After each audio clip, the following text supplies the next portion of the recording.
வணக்கம். இது தமிழன் 24 தொலைக்காட்சியின் காலை நேர பிரதான செய்திகள்.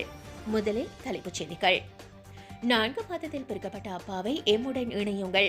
முல்லைத்தீவில் அரசியல் கைதியின் பிள்ளைகள் உருக்கமான கோரிக்கை. மருந்து நிறுவனங்களால் கொரோனா உருவாக்கப்பட்டதா? பேராயர் சந்தேகம். 1 லட்சம் காணி வழங்கும் திட்டத்தில் யாழ் மாவட்டத்தில் காணி கோரியவர்களுக்கு மகிழ்ச்சியான செய்தி. மிக விரைவில் நேர்முக தேர்வுக்கு முடிவு. யாழ் இளைஞன் விமான நிலையத்தில் கைது. சிஐடியிடம் ஒப்படைக்கப்பட்டு விசாரணைகள் தீவிரம். தமிழ் தேசிய கூட்டமைப்பின் முன்னாள் பாராளுமன்ற உறுப்பினர் மாமனிதர் ஜோசப் பரராஜசிங்கத்தின் 15ஆம் ஆண்டு நினைவேந்தல் தமிழ் தேசிய மக்கள் முன்னணியின் யாழ் அலுவலகத்தில் இடம்பெற்றது.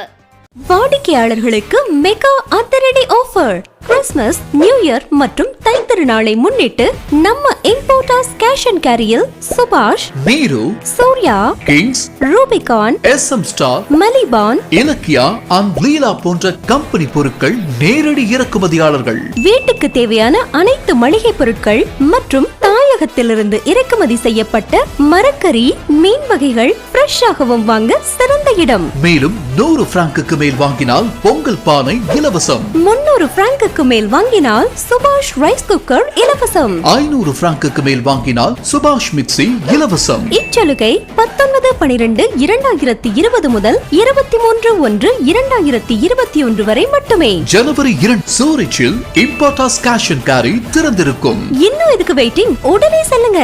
எமது கிளைகள்.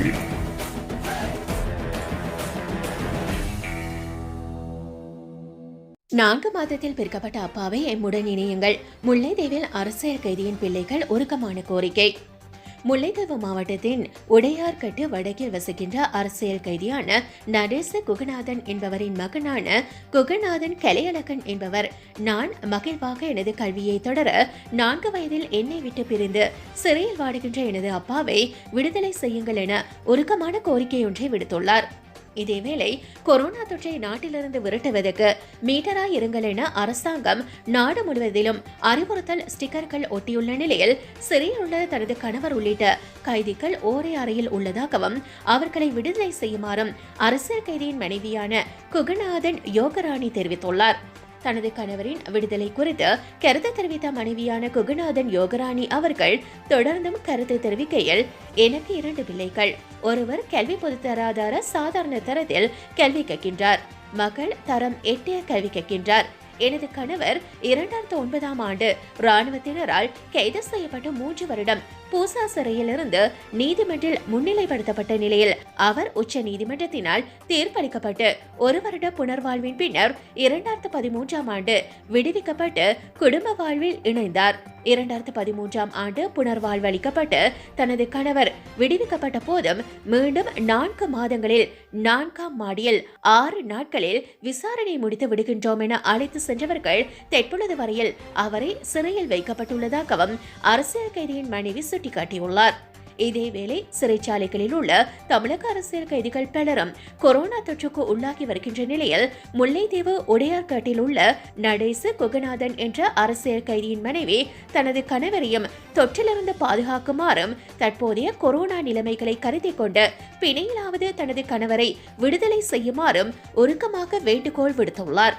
எவ்வாறாயினும் தனது கணவரை விடுவிக்குமாறு கடந்த மார்ச் மாதம் மாவட்ட அரசாங்க அதிபரூடாக ஜனாதிபதிக்கு கடிதம் அனுப்பியும் எவ்விதமான நடவடிக்கையும் எடுக்கப்படவில்லை என்றும் குகநாதன் யோகராணி சுட்டிக்காட்டியுள்ளார். இந்நிலையில் மீண்டும் நவம்பர் மாதம் 30ஆம் தேதி ஜனாதிபதி மற்றும் செயலாளருக்கு சிறைச்சாலை அதிகாரிக்கு கடிதம் அனுப்பியும் எவ்வித பதிலும் கிடைக்கவில்லை என்றும் அவர் மேலும் குறிப்பிட்டுள்ளார். இந்நிலையில் 4 வயதில் தன்னை விட்டு பிரிந்து சிறையில் வாடுகின்ற தனது தந்தை தன்னுடன் இருந்தால்தான் மகிழ்ச்சியாக கல்வியை தொடர முடியும் என்று அவருடைய மகன் தெரிவித்திருக்கின்றார். இதேவேளை 4 மாத குழந்தையாக தனது தந்தையை பிரிந்த மகள் இன்று வரை தனது அப்பாவின் வருகைக்காக ஏக்கத்துடன் காத்திருக்கின்றார் என்பதும் குறிப்பிடத்தக்கது. மருத்துவ நிறுவனங்களால் கொரோனா உருவாக்கப்பட்டதா? பேராயர் சந்தேகம். கொரோனா வைரஸ் எவ்வாறு உருவானது என்பதை அறிய விசாரணை மேற்கொள்வது அவசியம் என்று கொழும்பு பேராயர் கர்தினால் மல்கம் ரஞ்சித் தெரிவித்துள்ளார்.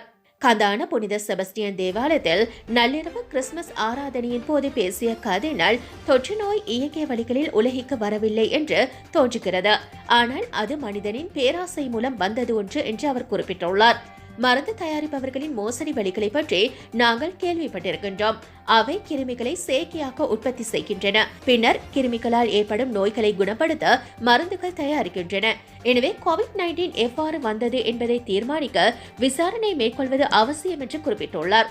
நாங்கள் பேராசை மற்றும் சுயநல சமூகத்தில் வாழ்கின்றோம். இன்றைய சமூகத்தில் மற்றவர்களிடம் அன்பும் அக்கறையும் மறந்துவிட்டன. இயற்கை எவ்வாறு அழிக்கப்படுகிறது, மரங்கள் எவ்வாறு வெட்டப்படுகின்றன என்பதை பார்க்கின்றோம். மரங்கள் தான் நமக்கு உயிர் வாழ ஆக்சிஜனை கொடுக்கின்றன. நாங்கள் முகமூடி அணிவது போல விரைவில் நம்முடைய உடலில் இணைக்கப்பட்டுள்ள ஆக்சிஜன் கொள்கலன்களையும் எடுத்து செல்ல வேண்டியிருக்கும். கிறிஸ்துமஸ் நமக்கு கற்பிக்கின்ற பாடம் மற்றவர்களிடம் அன்பையும் அக்கறையும் காட்டுவதாகும். இன்று டிவியில் சில நிகழ்ச்சிகளை பார்க்கின்றோம். கிறிஸ்துமஸ் தினத்தன்று பாடல்கள், நடனங்கள் உள்ளன. இருப்பினும் அடுத்த நாள் அனைத்தும் முடிந்துவிட்டது. இது கிறிஸ்துமஸ் அல்ல. உண்மையான கிறிஸ்துமஸ் நாம் இயேசுவை போல வாழுகின்றவரை மற்றவர்களுக்கு அக்கறை காட்டுவது என்று அவர் குறிப்பிட்டுள்ளார். 1 லட்சம் காணி வழங்கும் திட்டத்தில் யாழ் மாவட்டத்தில் காணி கோரியவர்களுக்கு மகிழ்ச்சியான செய்தி. மிக விரைவில் நேர்முக தேர்வுக்கு முடிவு. 1 லட்சம் காணி வழங்கும் திட்டத்தில் யாழ் மாவட்டத்தில் காணி கோரியவர்களின் விண்ணப்பங்கள் ஆராய்ந்து நேர்முக தேர்வினை நடத்தி பட்டியலிடுத்தி முன்னுரிமை தேவையானவர்களை அடையாளம் காண்பது குறித்து கலந்துரையாடல் யாழ் மாவட்ட செயலகத்தில் இடம்பெற்றிருக்கிறது. குறித்த திட்டத்தின் கீழ் யாழ் மாவட்டத்தில் வாழுகின்ற 1,02,500 பேர் விண்ணப்பம் செய்துள்ளனர். மேற்படி கலந்துரையாடலில் பல தீர்மானங்கள் மேற்கொள்ளப்பட்டன.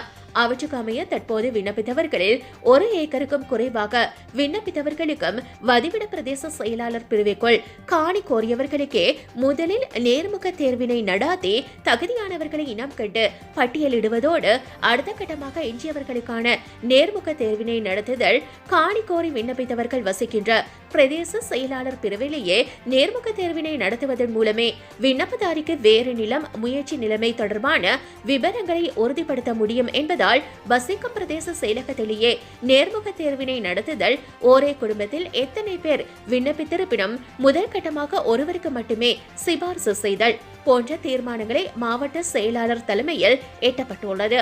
இந்த கலந்துரையாடலில் காணி ஆணையாளர், உள்ளூராட்சி ஆணையாளர், தெங்கு அபிவிருத்தி சபை என பல திணைக்கள அதிகாரிகளும் கலந்து கொண்டனர்.